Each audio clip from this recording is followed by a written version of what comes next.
বাংলাদেশে কি হীরা পাওয়া যায়? আমরা তো সকলেই জানি কয়লার খনিতে হীরা পাওয়া যায়। বাংলাদেশের কয়লার খনি তো 5টি, তবে কি আমরা এখান থেকে হীরা পাবো?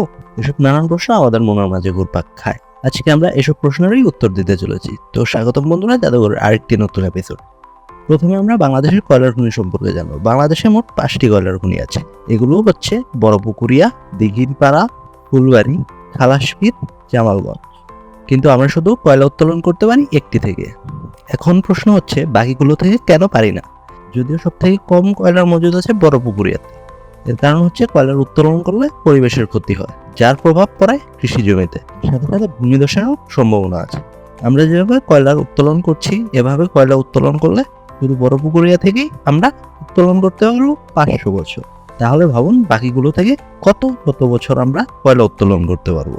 আমাদের বলে এসব প্রশ্ন আসে যে এখানে মানুষ কাজ করে কিভাবে, খনি ধস হলেই বা কিভাবে জানবো যে কত মানুষ খনির নিচে আছে। এর জন্য রয়েছে কয়েনের ব্যবস্থা। প্রত্যেকটি লোক কাজে যাওয়ার আগে বোর্ড থেকে একটি একটি করে কয়েন নিয়ে যায়। কাজ শেষ হলে এগুলো আবার বোর্ডে এসে রেখে যায়।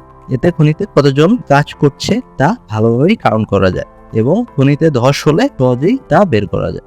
এখন আসি হীরার কথা। আদৌ কি আমাদের কয়লার খনি থেকে হীরা তোলা সম্ভব? উত্তর হচ্ছে না। কারণ হচ্ছে এই কয়লার খনিতে হীরা তৈরি হতে বিলিয়ন বছর সময় লাগে, যেখানে আমাদের কয়লার খনি বয়স খুব অল্প। তাই আমাদের এখান থেকে হীরা পাওয়ার সম্ভাবনা নেই। ভিডিওটি ভালো লাগলে লাইক ও শেয়ার করতে পারেন। আর কি বিষয়ে ভিডিও পেতে চান তা কমেন্ট করে জানান। আর এমনই নতুন বিষয়ে জানার ইচ্ছা থাকলে জাদুঘর টিভি চ্যানেলটি সাবস্ক্রাইব করে পাশে থাকা বেল আইকনটি প্রেস করুন। ধন্যবাদ।